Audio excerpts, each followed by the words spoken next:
네, 성도님들 인사드리겠습니다. 안녕하세요.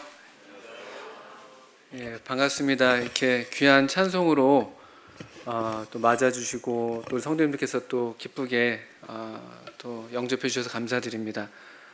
우리 청년들 찬송 너무 잘 들었습니다. 제가 그 울산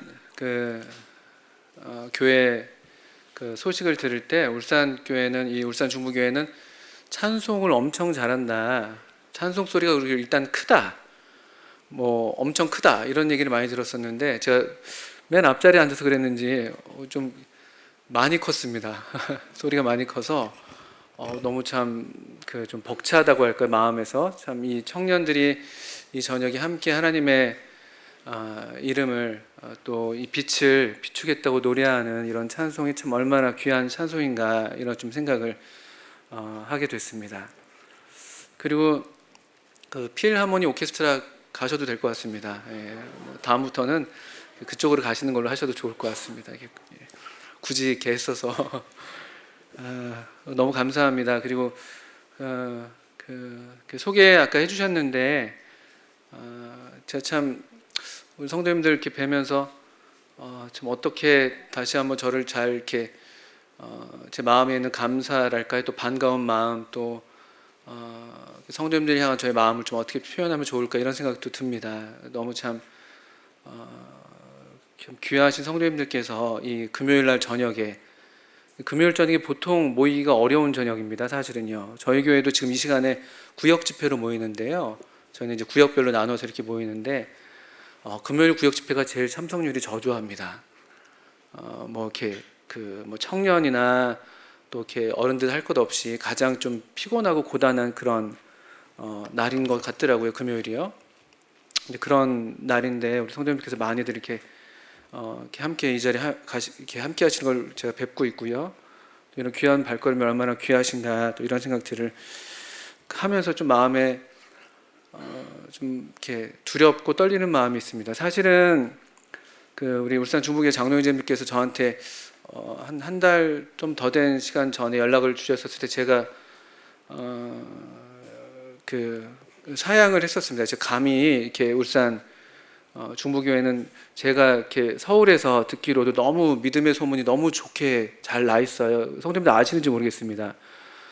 지난달에 저희 박준영 형제님 다녀가셨잖아요. 한번 다녀가실 때마다 오시면은 그냥 침이 마르도록 울산 중부교회가 얼마나 좋은 교회인지 얼마나 칭찬을 하시는지 또 저희 교회 강용길 형제님이라는 형제님 계십니다. 울산에 종종 이렇게 다녀가시는 것 같은데 리모델링 하고 나서 보고 오시더니만 울산 중부교회 다 가봐야 된다고 막 그러시면서 울산 중부교회 리모델링을 했는데 구도자가 오면 그냥 바로 구원받게 생겼다. 막 이런 얘기 막 하고 막 그러셔가지고 너무 이 서울의 울산 중부교회를 이 교회에 대한 믿음의 소문들이 아주 잘 나 있어요. 너무 좋게 나 있어서 제가 가서 이렇게 유익한 것을 이렇게 전해드릴 수 있을까 이런 마음이 참 있어서 사양을 이렇게 했었는데 이렇게 격려하시는 마음으로 그러셨는지 또 이렇게 좀 권해주셔서 제가 그렇게 말씀드렸습니다. 저는 아시는 것처럼 제가 영적으로 이렇게 깜냥이 이렇게 되질 않고 또 우리 귀한 성도님들 앞에서 제가 감히 드릴 말씀이 무엇이 있겠습니까? 근데 형제님들께서 기도를 해주시는 것으로 알고 그걸 의지해서 이렇게 한번 그러면 가보겠습니다 이렇게 말씀을 드렸습니다. 그래서 오늘 혹시라도 좀 주님께서 복을 주셔서 좀 유익한 것이 있으시다면은 형제님들이 기도를 많이 하신 것이고 오늘 제가 전복죽 먹고 왔는데 오늘 죽 쓰면은 그냥 우리 형제님들이 기도를 별로 안 하셨구나 이렇게 생각하시고 좀 이렇게 받아주시면 감사하겠습니다. 소개해 주신 대로 저는 서울 북부교회에 지금 이렇게 몸담고 있습니다. 제 기억이 맞으면은 제가 9살 때 저희 어머니를 따라서 이 신약교회의 진리를 따라서 모이는 이런 교회로 왔어요. 그리고 제가 올해 나이가 이제 48살입니다. 그렇게 놀라진 않으시는군요. 그렇게 보인다면 다행인데 어떤 분들은 이렇게 놀라시더라고요. 그거밖에 안 됐냐. 제가 학교에서 제가 지금 디모대학교에 좀 소개해 준 대로 디모대학교에서 지금 국어교사로 일하고 있습니다. 중고등학생들 여기 우리 울산 중부교회 학생들도 좀 있습니다. 다행히 이 자리에 없는 것 같습니다. 아직 오고 있는 길이겠죠. 중고등학생들한테 국어를 가르치는데 저의 이제 외모나 이런 걸 보고 선생님 검정 고무신 시대냐 뭐 이런 얘기를 가끔 물어봅니다. 그래서 아니다 그렇게 제가 단호하게 이제 이렇게 부정을 하면 그럼 6.25 때는 어떻게 살아남으셨냐 이렇게 이제 물어보는 요즘 그 중학생들 이렇게 막 중학교 입학한 애들이 세상 지금 무서운 줄 모르거든요. 그래서 막 그런 질문들을 해서 저를 이렇게 분노하게 하고 또 그렇게 제가 지금 어쨌든 지내면서 울산 중부교회에서 그래도 기도해 주셔가지고 어쨌든 8년 차 지금 국어교사를 함께 섬기고 있습니다. 또 울산 중부교회에서 또 우리 디모데학교를 위해서 여러 모양으로 함께 또 동역해 주신 것을 제가 잘 알고 있습니다. 우리 학교 처음 시작할 때부터 귀한 교사들을 보내주시고 또 지금도 교회적으로 계속 기도해 주시고 또 특별히 저희가 학교가 뭐 내세울 게 뭐 특별하게 있는 게 아닌데도 불구하고 믿음으로 귀한 학생들을 이렇게 우리 학교에 보내주신 믿음의 가정들을 또 떠올리게 됩니다. 작년까지 3회 졸업을 했습니다. 그리고 여기 우리 가은이 아버님, 우리 가은이가 제 1회 졸업생, 아주 자랑스러운 그런 졸업생으로 있고요. 아까 예원이가 나와서 찬송하더라고요. 예원이가 찬송하면서 나오면서 저를 한번 슬쩍 보고 웃어줬습니다. 제가 얼마나 위로가 됐든지 아는 사람이 있다는 게 참. 제가 보셔서 아시겠습니다만 제가 A형이거든요. 되게 소심합니다. 그래서 제가 저희 교회 기도를 엄청 부탁하고 이렇게 내려왔는데 어느 자매님께서 저한테 카톡으로 응원한다고 하시면서 좀 씩씩하게 좀 해라. 이제 그렇게 좀 이렇게 저한테 파이팅을 주고 가셨는데 잘 될지 모르겠습니다. 어쨌든 우리 울산 중부교회에서 참 개교 때부터 지금까지 여러 모양으로 이렇게 협력해 주시고 또 후원해 주셔서 감사하다는 말씀을 드립니다. 또 우리 이혁 형제님께서 몇 번 이제 그렇게 약속을 하고 이제 전화가 연락이 몇 번 오셨습니다. 말씀의 방향이나 주제가 어떻게 되냐. 저는 생각도 못 하고 있는데 지금 학교 업무가 너무나 바쁜데 자꾸 연락이 오셔요. 저도 왜 그런지 모르겠는데 그냥 위기라는 단어가 불쑥 생각이 났습니다. 전화를 받을 때마다 위기감을 느꼈습니다. 위기다 이건. 그리고 뭐 모르겠어요. 저도 왜 그런지 모르겠는데 그 위기라는 단어가 이상하게 생각이 나더라고요. 뭐 제가 중년의 위기라서 그런지는 모르겠습니다만 가만히 생각하다가 그래서 그 전화를 그 문의를 몇 번 받은 다음에 정말 저런 엄청난 제목을 제가 드렸어요. 지금 안 나오는군요. 예. 그 위기의 시대를 살아가는 뭐 그리스도인의 자세 뭐 이런 제목을 제가 드렸나 봐요. 저도 모르겠어요. 제가 이런 제목을 왜 드렸는지 모르겠는데 위기라는 단어가 좀 생각이 났어요. 근데 아마도 제가 그런 형제님께서 물어오셨을 때 제 마음에서 제가 느끼고 있었던 감정이 그거여서 그랬던 것 같습니다. 뭐 지금 사실 또 가만 생각해 보면은 뭐 우리가 살아오면서 우리 성도님들 제가 뵀는데 저보다 좀 연배가 더 높으신 분들도 계시고 또 좀 젊은 청년들도 앉아 계시고 한데 뭐 청년들은 또 어떨지 모르겠습니다만 또 가만 살아온 시간들을 좀 돌아보면은 그 위기가 아니었던 때는 없었던 것 같아요. 항상 어려웠던 시기들이 있어 왔던 것 같습니다. 뭐 2000년대 들어서 특별히 경제적인 위기들, 세계 경제의 위기들 더러 이제 2000년대 중반이었나요? 뭐 2000년대 그 리먼 브라더스 사태 같은 것들 제가 좀 떠올리게 되고요. 제가 대학교 졸업할 때는 우리나라에 IMF가 터졌습니다. 제가 94학번 98년도에 이제 청혼의 꿈을 품고 이제 졸업을 해야 되는데 IMF가 터졌습니다. 저는 졸업하면서 그냥 IMF 이렇게 나는 F다 하고 이제 졸업을 해버리게 되는 그런 사태들. 그때 이제 굉장히 어려웠던 시기로 기억이 나요. 그리고 그 어간에 제가 대학교 다닐 때 뭐 옛날 얘기를 뭐 드리는 거겠습니다만 뭐 백화점들 무너지고 뭐 성수대교 무너지고 뭐 김일성이 죽기도 하고 또 이제 몇 년 전에 김정일도 죽기도 하고 그 위기인지 기회인지 모르겠지만 여러 굵직굵직한 사건들이 있어 왔었습니다. 위기 때가 아닌 적은 사실 없었던 것 같아요. 그런데도 이상하게 일단 요즘 같은 시대에 또 실제 우리가 지금을 살고 있기 때문에 뭐 아무리 다른 사람이 큰 병이 내 감기만 못하다고 하는 그런 말처럼 요즘 어쨌든 우리가 이제 겪고 있는 이 시기만 또 생각한다면은 또 이 시기에 이런 위기들이 사실은 큰 것도 사실인 것 같습니다. 뭐 저는 잘 이제 그런 부분에 알지는 못하지만 경제적으로 뭐 우리 아시는 것처럼 지금 굉장한 제가 뉴스를 이제 오매감 좀 듣기도 하는데 정부에서 그런 얘기를 했더라고요. 복합 경제 위기 이 시기가 요즘 우리 이 시기를 복합 위기다.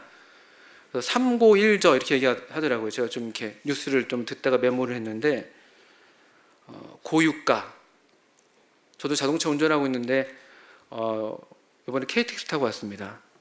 자동차보다 훨씬 싼 것 같습니다. 고유가 기름값이 엄청나게 올라가고 있더라고요. 근데 그게 기름만 올라서 문제가 아니라 이게 모든 물가에 다 영향을 주더라고요. 그래서 고물가가 돼 있고 또 환율도 엄청 높게 지금 오르고 있어서 경제적으로 굉장히 큰 위기라고 다들 지금 입을 모아서 얘기를 하고 있더라고요. 또 반면에 성장은 아주 저조하고 저성장. 이거 저도 사실은 이제 이런 어떤 사업 일선에 있지 않아서 이런 것들이 피부로 잘 와닿지는 않습니다. 기름값만 빼놓고는요. 그런데 제가 아까 예배당 와서 1층에 올라오다 보니까 그 기도 월보가 있으시더라고요. 울산 중부교회에. 그래서 기도 월보를 좀 이렇게 보는데 거기에 이제 사업하시는 우리 성도님들을 위한 기도 제목이 제가 좀 눈에 들어왔습니다. 그래서 아마도 이 사업하시는 형제 성도님들은 특히나 요즘 같은 때 이런 것들을 정말 더 피부로 느끼지 않으실까? 또 이 울산이 중공업 도시지 않습니까? 제가 사실 울산 잘 모릅니다. 저 울산 생전 2번째 왔습니다. 지금 5년 전에 학교 애들 데리고 영남 알프스 그 산행한다고 와가지고 죽도록 고생하고 갔던 기억이 있습니다. 그때 정말 죽을 뻔했습니다. 비가 너무 많이 와가지고 잘 알지는 못하는데 어떻든 이 울산이 이제 중공업 도시라고 하는데 요즘 같은 때 굉장히 또 어려운 시기라고도 오며가며 또 얘기를 듣기도 했습니다.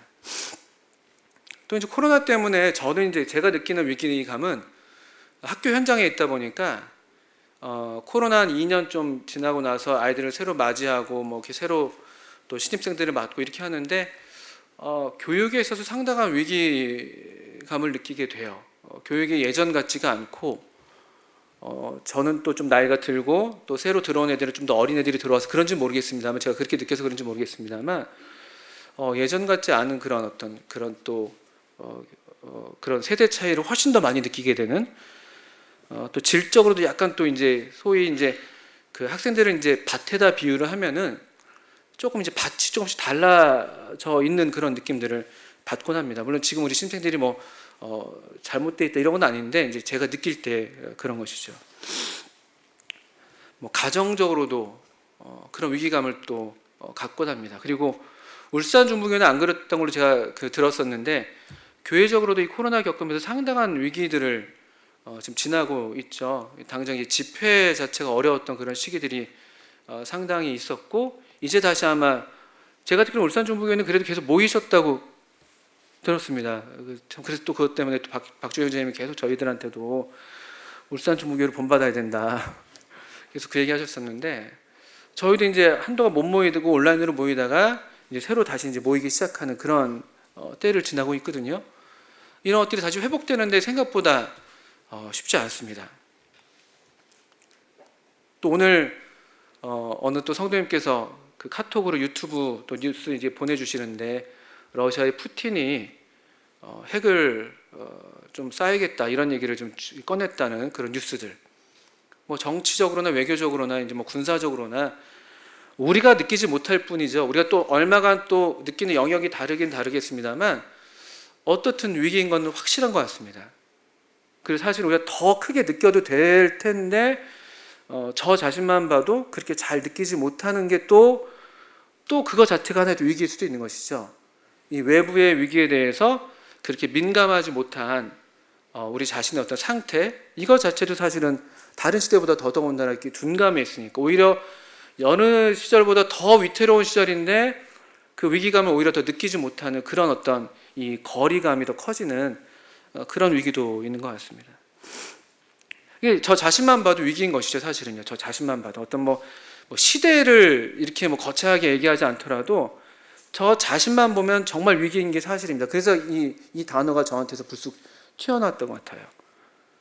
영적인 면에서도 저 자신의 어떤 영적인 삶을 보니까 제가 아까 9살 때 제가 이 모임에 처음 왔는데, 그리고 중학교 2학년 때 침례를 받았습니다. 그리고 뭐 사춘기를 좀 어렵게 보내고 청년기에 좀 주님의 은혜로 회복돼서 주님한테서 참 이렇게 많은 은혜들을 누려오고 있는데, 그런데 제 어떤 신앙 또 저 영적인 어떤 삶을 봤을 때 그냥 저가 저를 볼 때 그냥 위기죠, 위기. 그런 느낌을 받습니다. 이것은 콧물이 제가 좀 훌쩍대거든요. 걱정하지 마십시오. 제가 손수건을 다 준비하고 다닙니다. 아마도 저기 자매께서 보내준 것 같습니다. 제가 부끄럽습니다만 48살 코올리게입니다. 제가 기관지 천식이랑 알레르기 비염을 앓고 있습니다. 그래서 좀 긴장하고, 제가 A형이기 때문에 긴장하면 조금 이제 콧물이 나요. 그래서 이거는 아닌 것 같습니다. 이 손수건이. 이거는 저 머리 수건으로 네, 신경 쓰게 돼서 죄송합니다.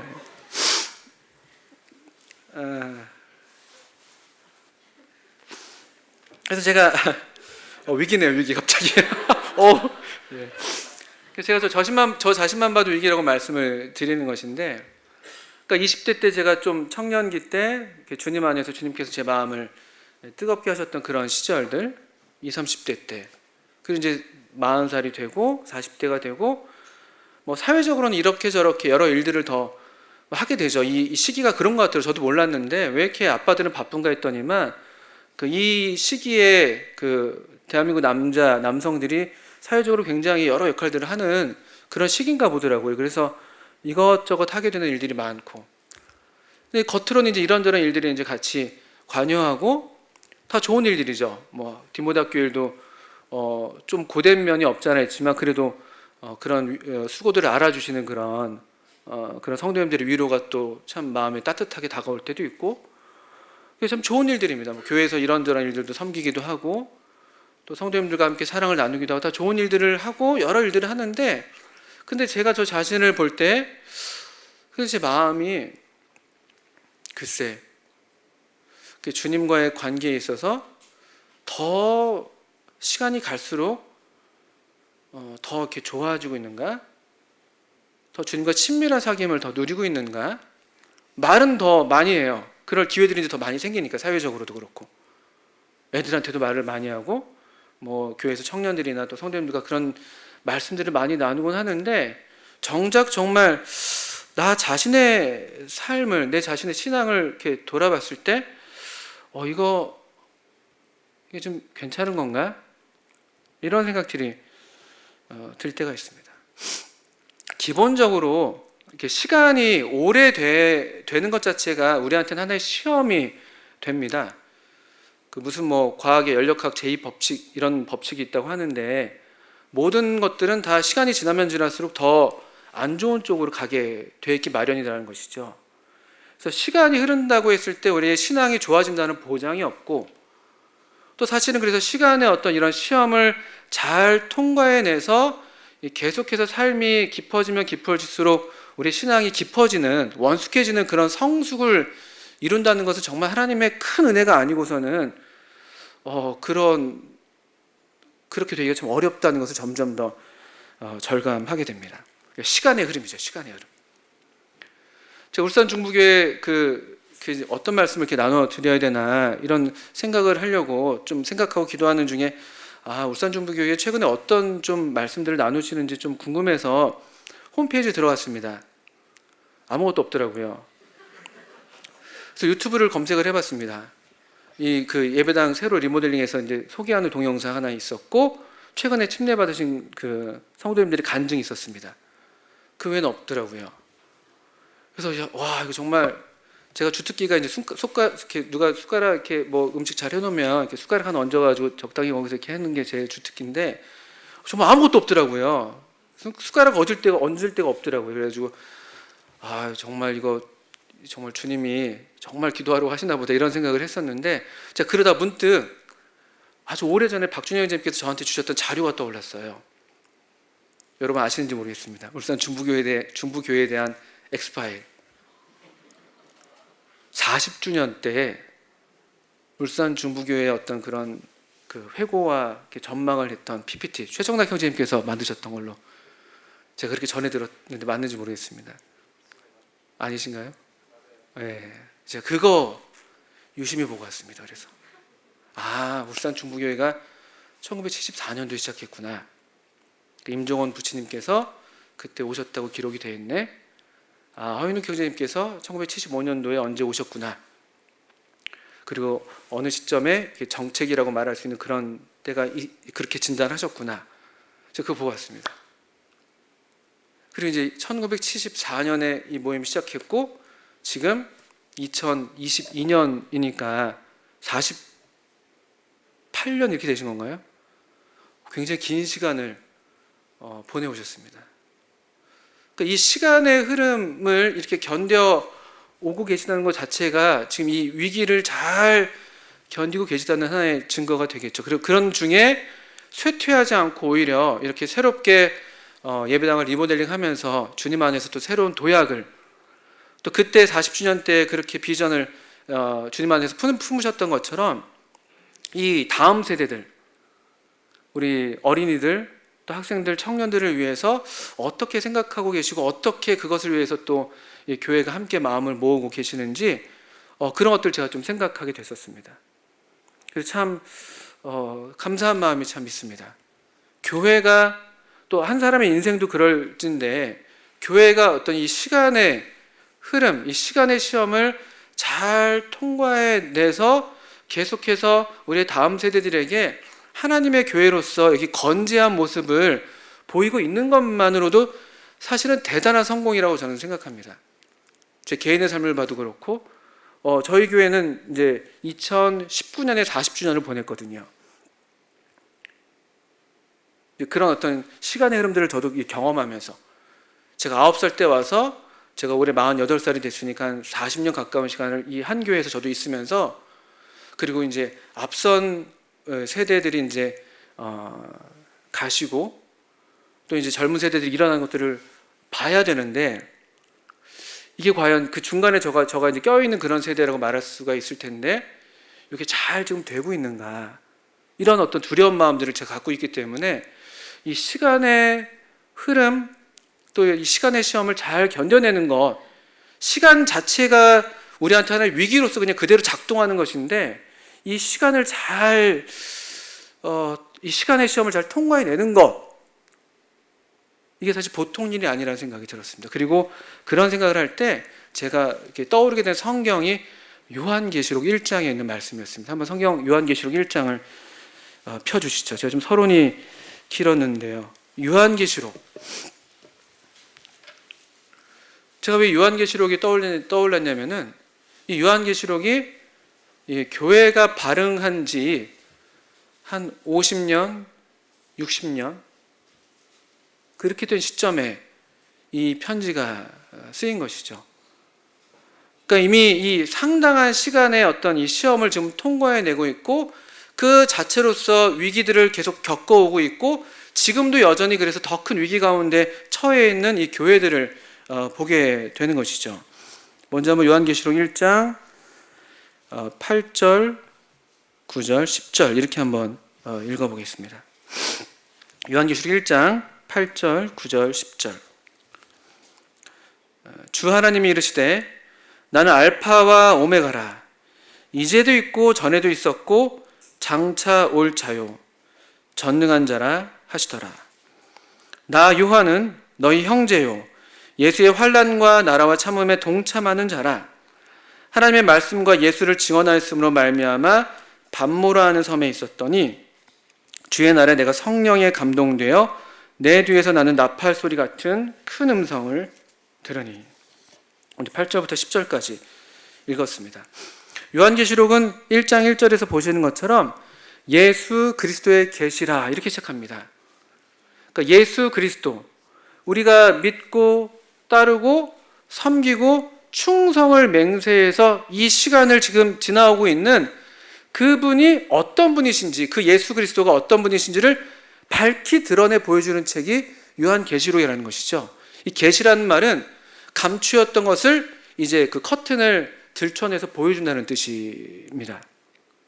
그러니까 전에는 희미했던, 전에는 뭔가 희끗희끗하고 그림자처럼 보였던 그 어떤 것이 이제는 커튼이 걷어지면서 분명하게 밝게 보인다는 것이죠. 그러니까 예수 그리스도가 어떤 분이신지 그분이 환하게 드러나는 책이 요한계시록입니다. 그래서 요한계시록 지금 읽었던 1장 8절에 우리 주 하나님, 그러니까 예수님의 하나님 아버지라고 말할 수가 있는 주 하나님께서 이렇게 먼저 자신을 계시하신 것을 우리가 읽은 것이죠.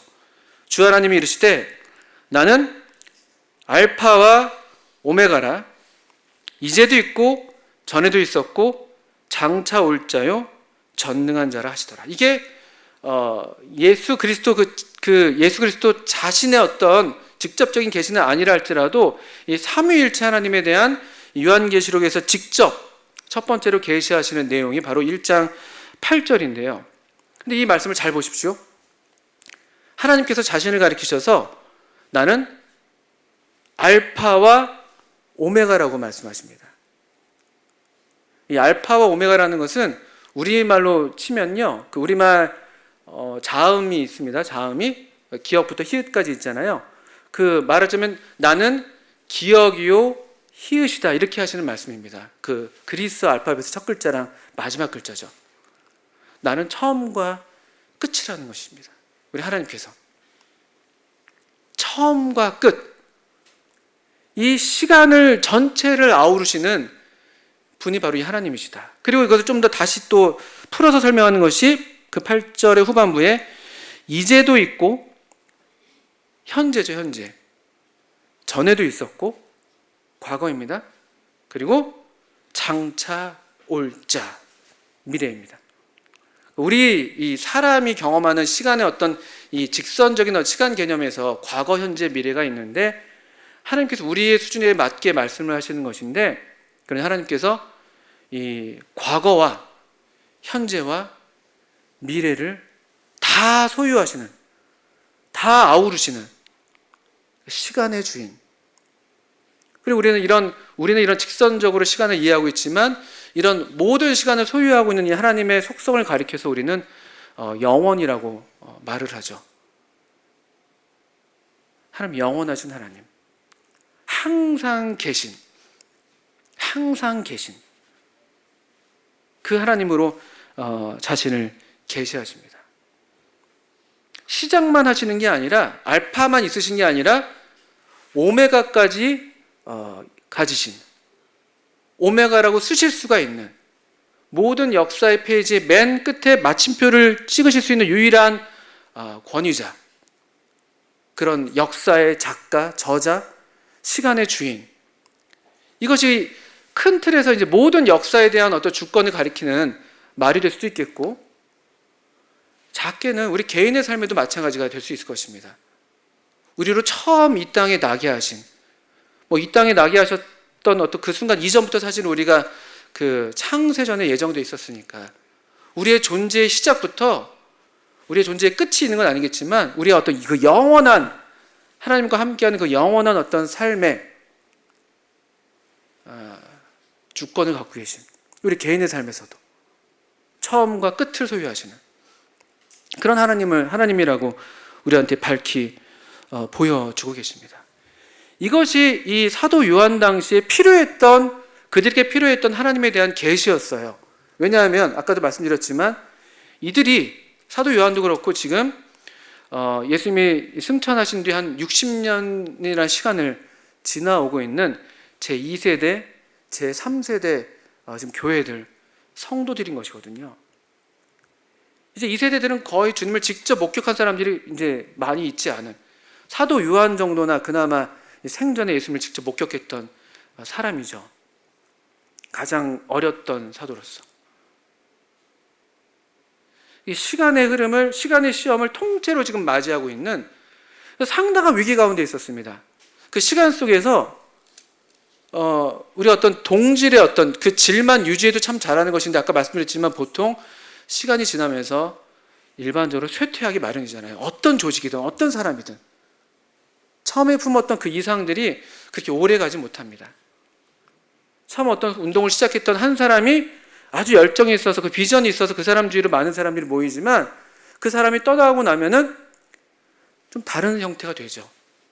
그 중심은 남지 않고 비전은 남지 않고 어떤 그 이제 이 조직을 유지해야 되고 어떤 구조를 계속해서 지속해야 되는 그런 어떤 책임감, 형식만 남기가 이제 보통 그렇게 되기가 마련이죠. 그런 어떤 시험이 있었습니다. 실제로 여러분 보시면 요한계시록 여기 잠깐 뒤에 한 장을 넘기시면 2장을 보시면 우리가 잘 아시는 것처럼 에베소 교회가 나오죠. 에베소 교회는 사도행전 18장, 19장, 20장 그 어간 때부터 이렇게 등장하고 있는 에베소 그 사도행전 20장 보면 에베소 장로들을 바울이 청하는 것을 보면 이미 그때 어느 정도 이제 교회가 상당한 규모를 갖추고 있었던 것으로 여겨지는 그런 교회인데요. 7교회 중 첫 번째 교회로서 하나님께서 에베소 교회에게 편지를 보내는데 우리가 잘 아시는 것처럼 에베소서 2장 참 좋은 교회였는데 2장 4절을 보십시오. 이 교회의 책망이 이것입니다. 교회를 위한 책망. 그러나 너를 책망할 것이 있나니 너의 처음 사랑을 버렸다. 우리 보통 이것을 뭐 이렇게 첫사랑, 어떤 이런 뜨거웠던 뭐 열정적인 우리 일반적인 우리가 경험하는 첫사랑이랑 거기에 이제 비추어서 같이 이해하기가 마련인데요. 뭐 그렇게 이해하셔도 괜찮죠.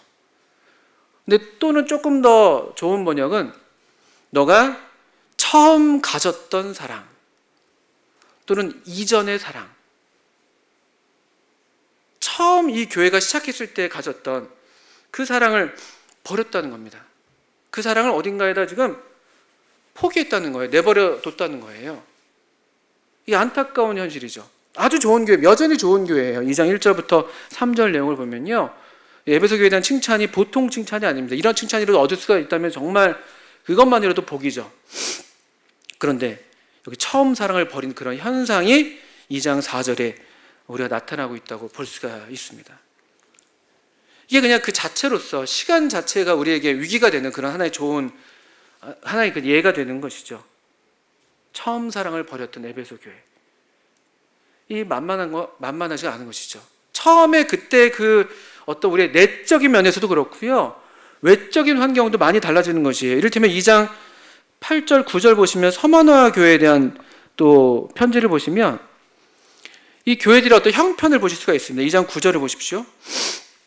내가 너의 환난과 궁핍을 알거니와. 교회가 물론 그 사도행전 시대 때도 환난과 궁핍이 있었죠. 항상 그래왔을 수도 있겠습니다만 여기 여전히 환난과 궁핍을, 이건 외적인 위기라고 말할 수가 있겠죠. 또는 9절을 좀 더 읽어보시면 유대인이라는 자들의 비방도 있고요. 그러니까 반기독교적인 정서들을 크게 겪고 있는 것입니다. 10절에 보시면 장차 받을 고난을 두려워하지 말라. 지금 이 예수님을 믿는다는 이 믿음이 이제는 고난을 불러오는, 뭐 오늘날도 또 우리 역사 가운데도 이런 일들이 뭐 우리나라에서도 있었고 여러 나라에서도 이미 지금도 있을 수 있지만 이 장차 받을 고난, 예수님을 믿는다는 것이 고난을 불러오는 그런 지금 시대인 것을 볼 수가 있죠. 또 10절 좀 더 읽어보시면 볼지어다 마귀가 장차 너희 가운데서 몇 사람을 옥에 던져 시험을 받게 하리니 내가 10일 동안 환난을 받으리라. 이런 말씀들이. 또 내부적으로는 13절 버가모 교회 같은 데를 보시면 여기 이들이 위치하고 있는 그 지역이 사탄의 권자라고 2장 13절입니다. 네가 어디에 사는지를 내가 아노니 거기는 사탄의 권자가 있는 데라. 네가 내 이름을 굳게 잡아서 내 충성된 증인 안디바가 너희 가운데 곧 사탄이 사는 곳에서 죽임을 당할 때에도 나를 믿는 믿음을 저버리지 않았다. 이제 예수를 믿는다는 믿음은 그냥 순교하게 되는, 이 버가모 교회는 그런 일이 있었던 것을 보게 되죠. 또 14절엔 내부적으로는 그러나 너에게 두어 가지 책망할 것이 있나니 거기 너에게 발람의 교훈을 지키는 자들이 있도다. 이 발람의 교훈을 지키는 자들. 아마도 이제 돈, 어떤 이 교회 안에서의 어떤 우리의 섬김이나 우리의 사역이 이 어떤 이익과 경건을 이익의 재료로 삼는 이제 그런 형태가 교회 안에 어느 정도 이제 나타나고 있는 그런 내부적인 타락, 이런 것들이 뒤에 나오는 교회들에서 우리가 볼 수 있습니다. 또 1장 9절 우리가 읽었었는데 1장 9절도 한번 보십시오. 요한 스스로도 이렇게 얘기합니다. 나 요한은 너희의 형제고 예수의 환난과 나라와 참음에 동참하는 자라. 하나님의 말씀과 예수를 증언하였으므로 말미암아 반모라 하는 섬에 있었더니. 요한이 지금 자기 자신의 어떤 형편을 이야기하고 있는 말씀인데요. 요한이 자신을 가리켜서 난 너희들의 형제야. 이건 대단히 중요한 그런 어떤 그 호칭이죠. 왜냐하면 어떤 환난 당하고 있는 이런 변질되고 있는 또는 어려움을 겪고 있는 이 교회와 자기 자신의 어떤 분리의 어떤 딱 선을 긋는 게 아니라 형제로서 같이 동일시하고 있는 것이죠. 그리고 그들과 같은 입장에서 어떤 지금 입장을 같이 취하고 있는가 보니까 예수의 환난, 나라, 참음에 동참하는 자다. 여기서 좀 이질적인 단어가 나라입니다. 나라. 환난이나 참음은 같은 어떤 동종의 단어라고 볼 수가 있잖아요. 이런 환난과 참음이 왜 생기는가 그렇게 볼 때 우리가 이 나라라는 단어에서 그 이유를 찾을 수가 있습니다.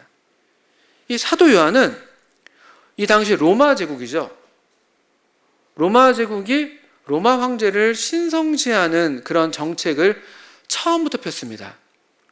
로마의 최초 황제였던 가이사 아구스토라고 불리는 성경에서 그때서부터 항상 로마 제국은 이 황제를 하나님의 아들로서 신성시하는, 그래서 이 당시 이 사도 요한 당시에는 로마 황제가 보통 도미티안 황제라고 보통 그렇게 이해를 합니다. 그때 도미티안 황제가 어떤 정책을 냈냐면요, 황제를 숭배하라는 것이었죠. 황제를 숭배해라. 그런데 여기 이 예수의 환난과 나라와 참음이라고 말할 때 그 나라라는 단어인데, 사도 요한이 나는 로마 제국이 아니라, 나는 이 황제 도미티안이 아니라 내가 섬기는, 내가 속한 나라는 따로 있습니다.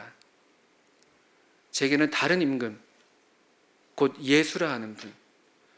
그 사도들이 그런 그 죄목으로 고소를 당했었잖아요. 사도행전에서요. 그 말 그대로 저는 다른 임금이 있습니다. 저는 예수님 말고는 다른 어떤 누구에게도 제가 절하지 않습니다. 숭배하지 않습니다. 경배하지 않습니다. 그런 예수의 나라, 그걸로 인한 환난이 온 것이죠. 또 환난을 견뎌야 되는 그런 참음의 어떤 상태에 있는 것이죠.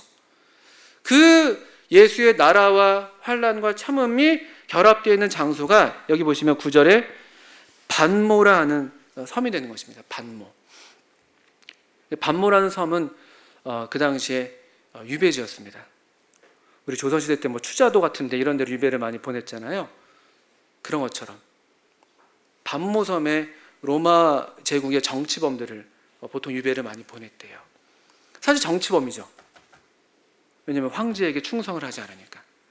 다른 임금을 섬긴다고 하니까 일종의 반역이죠. 반역. 그런 이유로 반모라는 섬에 지금 그가 유배되어 있는 것이에요.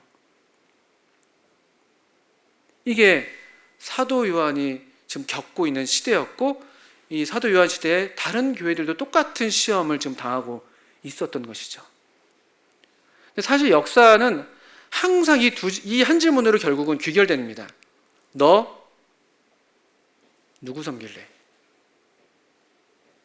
모양만 다르고 그 대상이 달라지고 그런 어떤 질문의 형태를 우리가 못 알아보게끔 그렇게 던져져서 그렇지, 결국 우리의 삶은 하나님 섬길 것인가, 아니면 하나님 아닌 다른 것을 섬길 것인가, 그게 정치적인 형태가 됐든 권력의 형태가 됐든, 아니면 그게 우리한테 더 그 체감되는, 우리 주님께서 직접 경고하셨던 것처럼 돈이 됐든, 하나님과 재물을 겸하여 섬길 수가 없다. 주님께서 직접 그렇게 교훈하셨죠. 사실은 이 질문입니다. 항상 우리 이제 앞으로 주님이 허락하시면 오늘 또 내일 모레 이런 것들을 좀 더 요한계시록을 좀 살펴보기를 원하는데요. 그래서 그가 반모라는 섬에 있었던 이유를 이 9절 중반에서 이렇게 설명하고 있는 것이죠. 하나님의 말씀. 하나님의 말씀이 너는 나 외에 다른 신을 섬기지 말라고 하셨으니까. 또 예수를 증언하였음. 예수를 증언하는 게 무슨 말이겠습니까? 예수가 그리스도다. 우리 예수님이, 내가 믿는 이 예수가 주님이시고 그리스도이시고 하나님의 아들이시다. 이렇게 증언하는 거예요. 그렇게 고백하는 것이죠. 고백이죠, 고백. 그것 때문에 지금 반모라는 섬에 있었던 것입니다. 보통 전승에 따르면 반모섬의 그 채석, 반모섬에서 주로 이 정치범들이 했던 노역이 하루 종일 이제 돌 캐가지고 이제 왜냐하면 로마의 건축이 얼마나 많이 발달했었습니까? 그 건축했을 자재들 보내는 게 주된 그들의 노역이었다고 해요. 거기서 이제 사도 요한이 이 노년에 이때 한 90세, 적어도 80세 이상이 됐다고 보통 얘기하죠. 사도 요한의 나이가. 그 노인이, 그 어르신이 그 노쇠한 몸으로 돌 깨고 있는 거예요. 그런데도 불구하고 여기 하나님의 말씀과 예수를 증언하였으므로, 그 여전히 교회의 이 환난과 핍박받는 그 교회의 형제로서, 한 형제로서, 예수의 환난과 나라와 참음에 동참하는 자로서 반모섬에 있다는 것 자체가, 그 자체가 그냥 사실은 메시지가 되는 것이죠. 이런 성도들이 얼마나 강력한 메시지를 갖고 계세요. 우리 교회 가운데 제가 잘 알지 못하지만 우리 노 성도님들이 얼마나 어떻게 계신지 모르겠습니다. 그 노 성도님들이 오랜 시간 동안 이 교회의 자리를 지키시는 것, 저는 옛날에 잘 몰랐었어요. 어릴 때는. 근데 저도 조금 이제 죄송합니다만 나이가 조금 먹어가면서, 또 저희 아버지 어머니가 점점 나이가 들어가시는 것을 뵈면서, 이 삶을, 이 시간을 그냥 견뎌오고 이 시간의 어떤 시험을 온몸으로 그냥 받아내고, 그래서 여전히 오늘까지 여기 계시다는 것 자체가 얼마나 강력한 메시지인가. 왜 얼마든지 이 굴할 수 있는, 무릎 꿇을 수 있는 그런 어떤 유혹들이, 그런 시간들이 왜 없으셨겠습니까? 극단적으로는 삶을 정말 여기까지인가 생각하고 놓고 싶은 그런 순간들이 왜 없으셨겠어요? 살아오시면서. 꼭 신앙적인 이유가 아니라 할지라도 시간 자체가, 시간의 무게 자체를 견뎌낸 그 삶은, 그 자체가 메시지인 것이죠. 여기 근데 게다가 그거 자체로도 메시지인데, 여기 너의 형제고 예수의 환난과 나라와 참음에 동참하는 그 이유를 보니까 하나님의 말씀과 예수를 증언하였기 때문에 그 맨 몸뚱이로 그 뜨거운 뙤약볕을 견뎌가면서 그 돌 깨는 그런 그 참 야만적인 그런 환경에서도 그 삶을 지금 유지하고 있다는 것, 무너지지 않고 있다는 것 자체가 얼마나 큰 메시지입니까? 그런데 더 놀라운 사실이 1장 10절에 이어지고 있습니다. 저는 이 말씀이 참 감동적인데요. 이 사도 요한이 그렇게 반모섬에서 얼마의 시간을 보낸지 우리가 알 수가 없는데요. 10절에서 우리가 읽은 대로 어떤 한 날을 특정하고 있는 것을 보게 되죠. 뭐라고 얘기하고 있습니까? 여기 주의 날에. 주의 날은요, 그냥 쉽게 말씀드리면 주일입니다. 주일. 우리 일요일, 주일. 그 주간의 첫날, 사도행전 20장 7절에서 그 주간의 첫날, 우리가 떡을 떼려 하여 모였다라고 말씀했던 바로 그날. 전 생각해 봅니다. 이 사도 요한께서는 어떻게 이날이 주의 날인 걸 아셨을까? 어떻게 이 날이 주의 날인 걸 아셨을까? 한번 상상해 보십시오. 이 유배된 섬에서 뭐 따로 형기가 정해져 있는 것도 아니잖아요. 뭐 몇 월 며칠에 너 이제 석방해 이런 것도 정해지는 게 아니에요. 언제 풀려날지도 모르고 또 풀려나기 전에 이 자신이 노쇠에 있기 때문에 언제 내 삶이 다할지도 모르는데 사도 요한이 지금 주의 날인 것을 분명히 알고 있습니다. 저는 혼자 한번 상상해 봤어요. 그래서 우리 영화에서 자주 보는 것처럼 영화에서 왜 그 독방에 오랫동안 갇혀 있는 분들이 그 삶의 의지가 있을 때 하는 그런 것들이 있는 것들 좀 보시지 않습니까? 어떤 거 어떻게 하던가요? 그 사람들이요. 벽에다가 이렇게 손톱 같은 걸로 이렇게 긁어서라도 날짜를 표시하더라고요. 쐐기 문자처럼 이렇게. 사도 요한께서 그렇게 하셨나? 아니면 또는 사도 요한만이 아니라 여기 같은 이유로 잡혀와 있는 성도들과 이렇게 나를 계수하면서 항상 그렇게 해오셨던 것처럼 그 안식 후 첫날, 그 주간의 첫날 그들이 어떤 모양으로든 계속 떡을 떼는 모임을 하고 있었던 것은 아닐까? 근데 이렇든 저렇든 간에 얼마나 이것이 참 놀라운 장면인지 모르겠어요. 제게는요. 나를 계수하는 거죠. 나를 계수하는. 오늘 몇 월 며칠인지 아십니까? 2022년 6월 17일. 저도 오늘 일정 달력에다 넣어놓고 알람 해놓고 저도 조금 살아보니까 나를 따지는, 나를 계수하는, 또 나를 기념하고 기억하는 이런 행동들은 제가 제 경험을 보니까 좀 괜찮게 살고 있을 때 그렇게 하더라고요. 삶이 좀 정돈되어 있고 잘 살고 싶고 뭔가 좀 더 의미 있는 삶을 살고 싶고 시간을 좀 더 알뜰하게 쓰고 싶고 주님을 위해서 또 저 자신의 어떤 발전을 위해서 뭔가 좀 더 우리 삶에 의욕이 있을 때부터 날짜들을 좀 하면서 계획도 세우죠. 그래서 여러분들 왜 중고등학생들 또는 대학생들 20대들 연말 연시 때 가장 많이 사는 그런 그 제품이 하나 있어요. 제가 보니까 저희 학교도 엄청 많습니다. 뭔지 아십니까? 다이어리. 학습 다이어리. 얼마 전에 우리가 대청소하는데 다이어리 쓰다만 다이어리가 엄청 많이 나왔습니다. 학교에서도 만들어서 주거든요. 보통 3월 초반을 넘기질 못합니다. 그때 좀 애들 반짝하잖아요. 막 또는 뭐 1월 달 막 작심삼일. 근데 그때 우리가 그래도 새해라는 어떤 새롭게 시작할 수 있는 어떤 그런 계기가 되니까 마음이 새로워져서 좀 더 열심히 살아보겠다 해서 그런 것들 사가지고 뭐 계획도 세우고 하잖아요. 뭐도 해봐야지 이런 것들 계획 세우고 나를 한번 따져보고 뭐 수능까지 며칠 남았어. 그건 그래도 살아있다는 증거더라고요.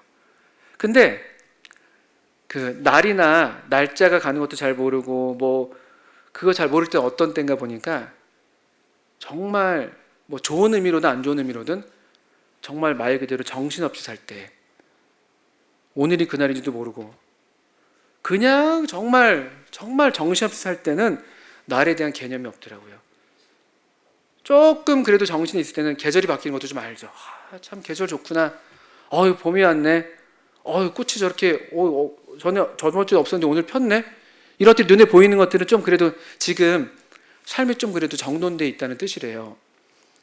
근데 좀 정신이 없을 때는요. 오늘 같은 날이 딱 그렇죠. 갑자기 왜 이렇게 더워졌어? 또 그러다가 갑자기 왜 이렇게 추워졌어? 이 두 가지밖에 없대요. 두 가지밖에. 너무 덥다. 또 너무 춥다. 이 사도 요한이 주님의 날에 대해서 어떤 마음으로 그가 지금 이 날을 계수하고 있는지 한번 생각해 보십시오. 얼마나 소중하게 여긴 날이에요? 저는 그래서 여전히 하나님의 사람 모세가 기도했던 그 기도가 이런 맥락에서도 우리한테 이 위기의 시대에 정말 필요한 기도라고 생각해요. 우리에게 우리의 날 계수함을 가르치사 지혜의 마음을 얻게 하소서. 우리 날 계수함을 가르쳐 주세요, 주님. 그래야지 지혜를 얻는다고 그렇게 기도했습니다. 하나님의 사람 모세가, 그가 인생의 연수가 70이고 간 거 넘으면 80이라고 얘기하면서, 그 인생이 다 수고와 슬픔뿐이라고 얘기하면서도, 그렇지만 그가 알고 있었던 거예요. 우리의 어떤 경험들이 그런 경험이라 할지라도, 그러나 우리나라를 계수하는 것을 우리가 배운다는 것은 그건 참 지혜 있는 것이다. 하나님께서 우리에게 주신 이 삶에 대한 마땅한 책임이고 거룩한 책임인 것이고, 게다가 그 중에서, 그 날들 중에서 특별한 날들로 우리가 반드시 우리의 어떤 일상 속에서 잊지 말아야 될 날이 있다면 주의 날인 것이죠. 주의 날. 내 생일은 잊어버려도, 누구의 어떤 무슨 기념일은 잊어버려도, 우리 만난 지 며칠 됐어 이런 건 잊어버려도, 주님의 날, 이게 사도 요한이 이 위기의 시대에 그가 위기를 직접 피하지 않고 겪으면서도 여전히 유지하고 있었던 그의 삶의 방식이었습니다.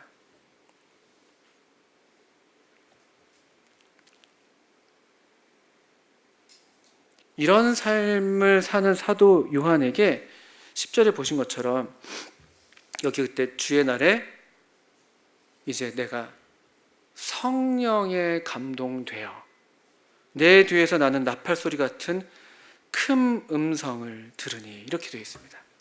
이 주의 날에 그가 성령님으로 감동돼서요, 그가 이제 마땅히 정말 봐야 할 이 예수 그리스도의 계시, 예수 그리스도의 이 영광, 그분의 어떠하심을 그가 직접 뵙는 그런 경험을 한 것을 우리가 이제 이유로 보게 됩니다.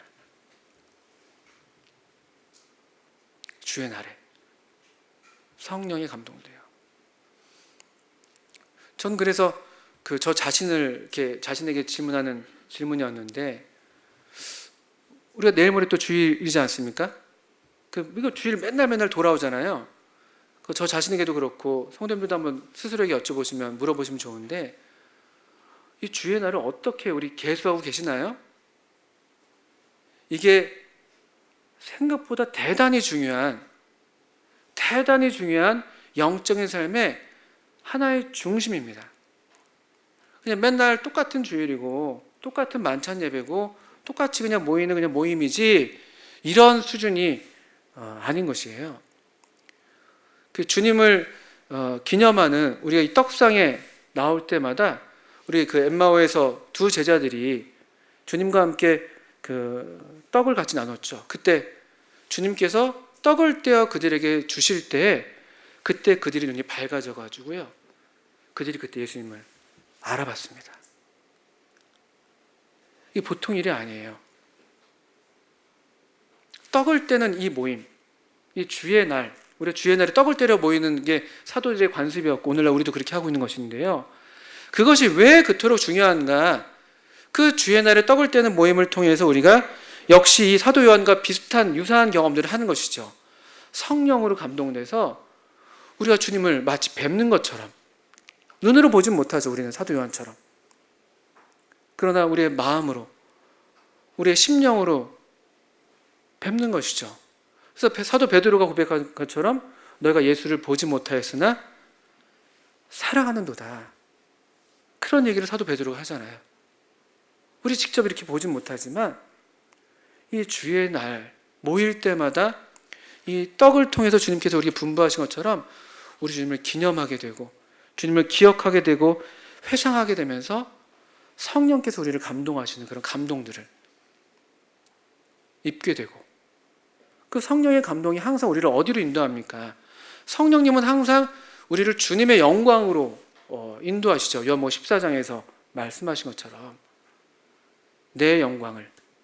그가 내 영광을 그들에게 나타낼 것이다.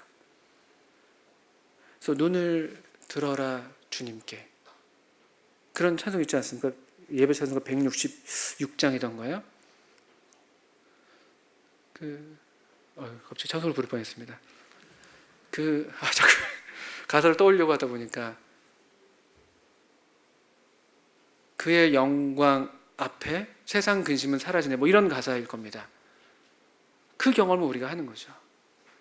사도 요한은 보통 힘든 게 아니었어요. 그 자신의 어떤 개인적인 이 경험만으로도 굉장히 버거운 때였고, 시대의 압박은 너무나 컸었고, 또 교회들의 어떤 이런 쇠퇴하는 모습이 그에게 큰 근심이었을 것이고, 사도 요한은 보통의 어떤 위기의 시기를 지금 지나가고 있었던 게 아니었습니다. 근데 그가 이 시기를 그 밤모섬에서 가장 최악의 상태에 있었던 그 자신의 삶의 어떤 밑바닥의 경험이었겠죠. 물리적으로 봤을 때는요. 근데 그때에도 그가 기억하고 있는 것, 그가 세고 있는 것, 주의 날, 주의 날. 그 주의 날을 이렇게 기억하고 있고 그것을 챙기고 있고, 그 성령의 감동돼서 그가 보고 듣게 되는 그분의 음성, 보게 되는 그분의 영광스러운 비전, 그 보좌, 그리고 그 계시를 봤을 때 그의 첫 번째, 그가 지금 우리가 읽었던 8절에서 그가 처음 들었던 그 말씀, 그리고 그 계시는 나는 알파와 오메가라, 이제도 있고 전에도 있었고 장차 올 자요 전능한 자다. 이 하나님 자신의 계시가 얼마나 그에게 커다란 위로가 되겠어요. 왜 중간에 포기하고 싶은 마음이 없겠어요? 지금요? 와, 이제 안 되겠다, 너무 힘들다, 예수님 믿는 게 이게 보통 힘든 게 아니네, 내가 이렇게까지 해야 돼? 뭐 남들도 이제 다 그만하고 마는데, 뭐 말라기서에서 보는 것처럼 아유, 하나님을 섬기는 게 다 헛것이야, 잘 섬겨봤자 뭐해, 잘 되는 것도 없는데, 뭐 취업을 잘해, 결혼을 잘해, 사업이 잘 풀려, 뭐 집값이 올라, 뭐 가정이 화평해, 건강해? 아닌 경우들을 얼마나 많이 만나요. 오히려 더 예수님을 믿는다는 이유 때문에 더 불리한 경우를 당하면 당했지. 그래서 말라기서 때는 그랬거든요. 하나님 섬기는 게 다 헛되다. 그런 시대였습니다. 그런 시대. 왜 중간에 포기하고 싶은 마음이 없겠어요? 포기해도 남죠. 누가 뭐라 하겠습니까? 그리고 이 노사도를 가리켜서 그만하면 충분하지 않습니까?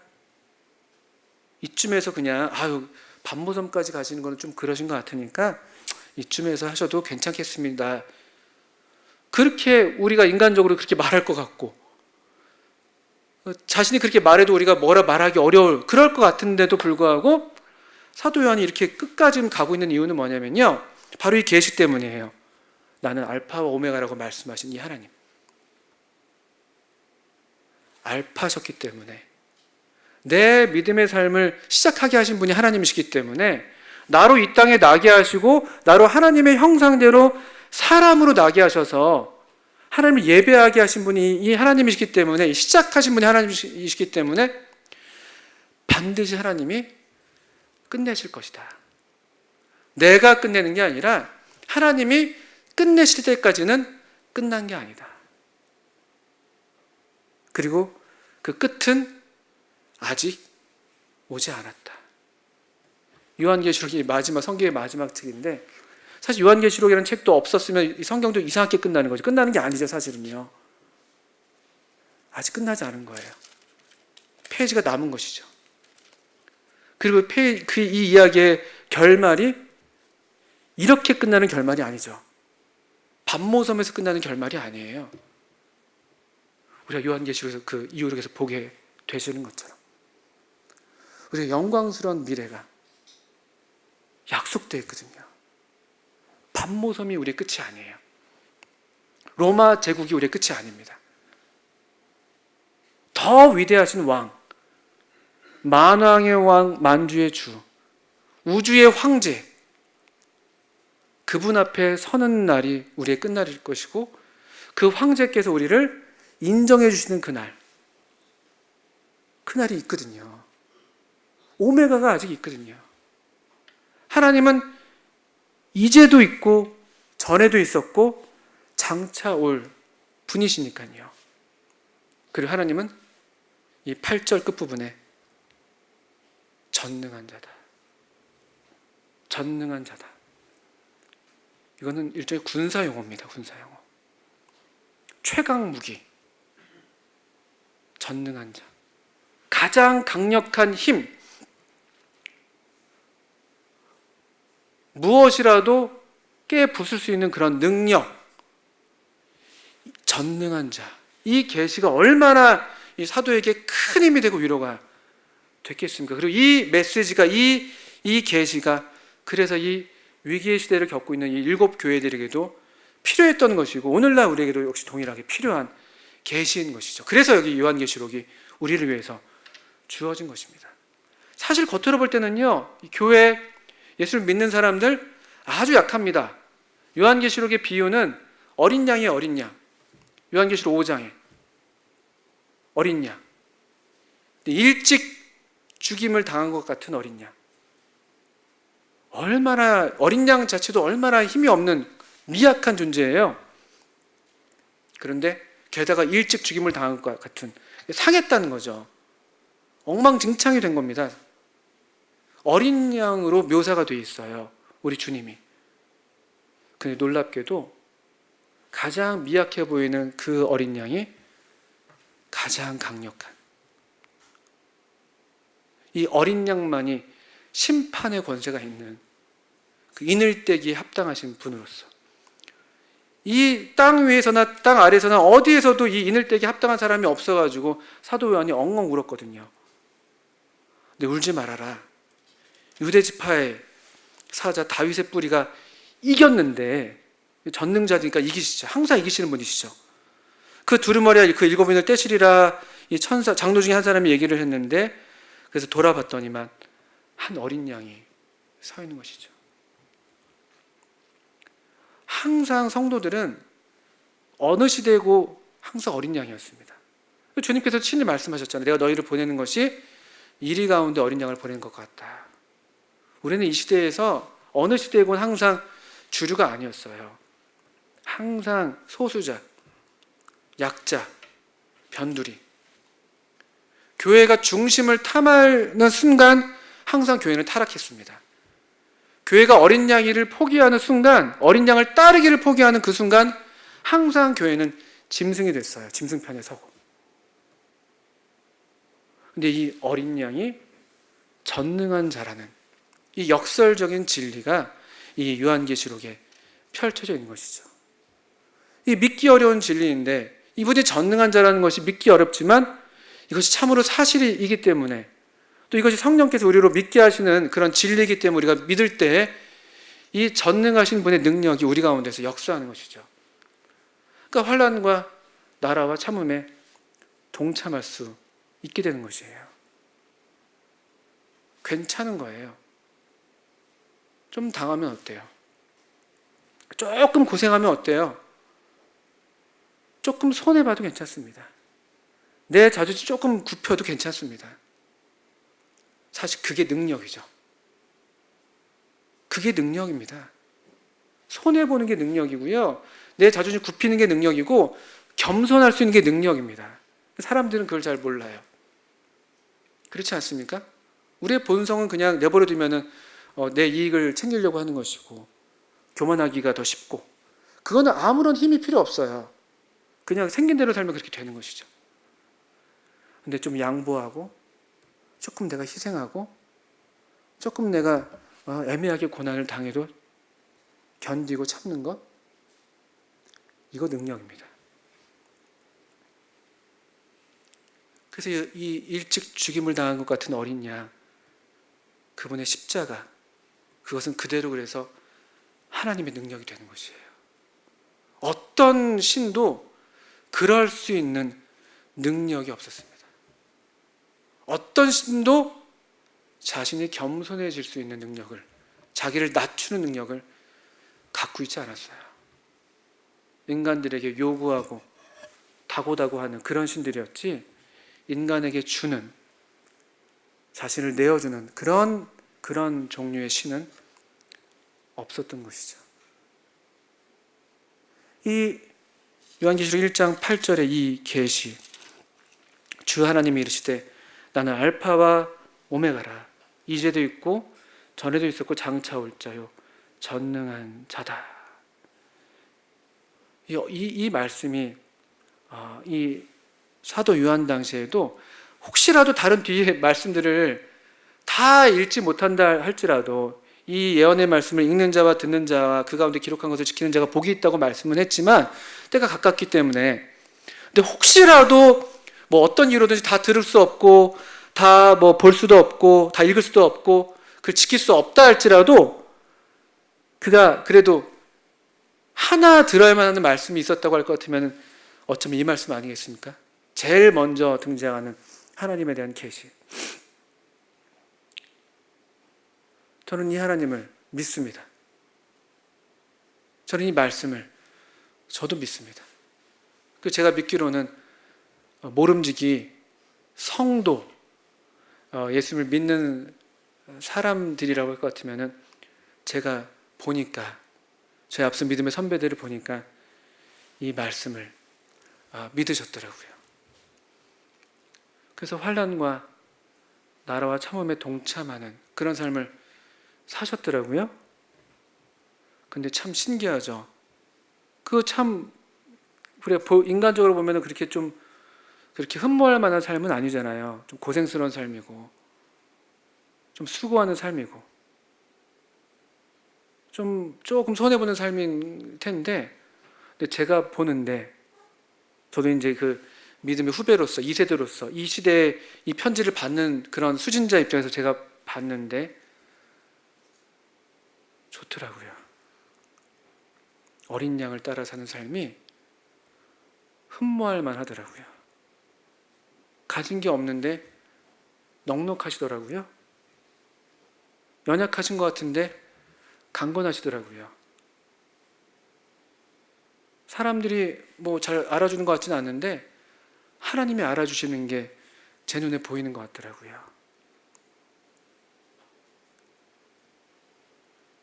이런 삶을 사도 요한이 이 하나님의 계시를 받아서 그 삶을 살았고, 또 이 하나님의 말씀을 읽고 듣고 그 기록한 것을 지켜온 많은 믿음의 선배들이 있어 왔더라고요. 울산 중부교회에서도 왜 안 계셨겠습니까? 48년의 짧지 않은 시간들 속에서 이 하나님의 교회를 향한 애끓는 마음으로 환난과 참음에 동참하셨던 성도님들이 왜 없으셨겠어요? 이 그냥 시간을 지켜내시고 밤모섬 같은 그런 혹독한 시련의 시간이었다 할지라도 그냥 그 맨몸으로 그 시간을 견뎌내시고, 그러면서도 주의 이름이 있는 주의 교회, 또 주님께서 그렇게 원하시는 주의 날, 그 날들을 참 기뻐하시고 소중히 여기셔서 계속해서 떡을 떼고 주님을 기억하시고 예배하셨던 성도님이 우리 가운데 왜 없었겠습니까? 그 성도님들 계셔서 오늘 여기 또 우리가 여기 있는 거 아니겠습니까? 감사하게도 비록 요한계시록 2장과 3장의 7교회들 우리가 보통 교회들이 다 없어졌네 이런 얘기를 합니다만, 근데 요한계시록의 말씀이 우리에게 전해져 있고 또 우리는 또 역시 이것을 오늘도 읽고 있습니다. 그 얘기인즉슨 우리는 계속해서 이제도 계시고 전에도 있었고 장차 오실 분, 알파와 오메가, 처음과 나중, 시작과 끝이 되시는 그분, 우린 계속해서 이분을 믿고 나아갈 수 있다는 거죠. 내일이 있다는 거죠. 오늘보다 더 나은 내일이 분명히 있다는 것이죠. 이건 그냥 입 벌린 말이 아닌 것이죠. 엄연한 사실이고 확실한 진리이고 무수한 증인들이 증거하고 있는 최고한 진리입니다. 왜냐하면 하나님이 계시니까요. 전능하신 하나님이 계시니까.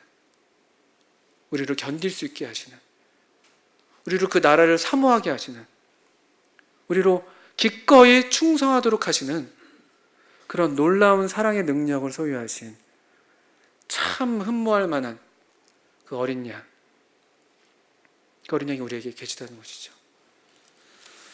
주님이 허락하시면은 계속해서 우리 요한계시록에서 우리 주님께서 우리에게 어떻게 우리 자신을 계시하시는지 보시면서 오늘날 우리 시대에 우리 개인의 삶에 우리 교회에 참 어떤 또 기대와 어떤 말씀들을 하시는지 주님께서 우리에게 말씀해 주시기를 바랍니다. 함께 기도하고 마치겠습니다.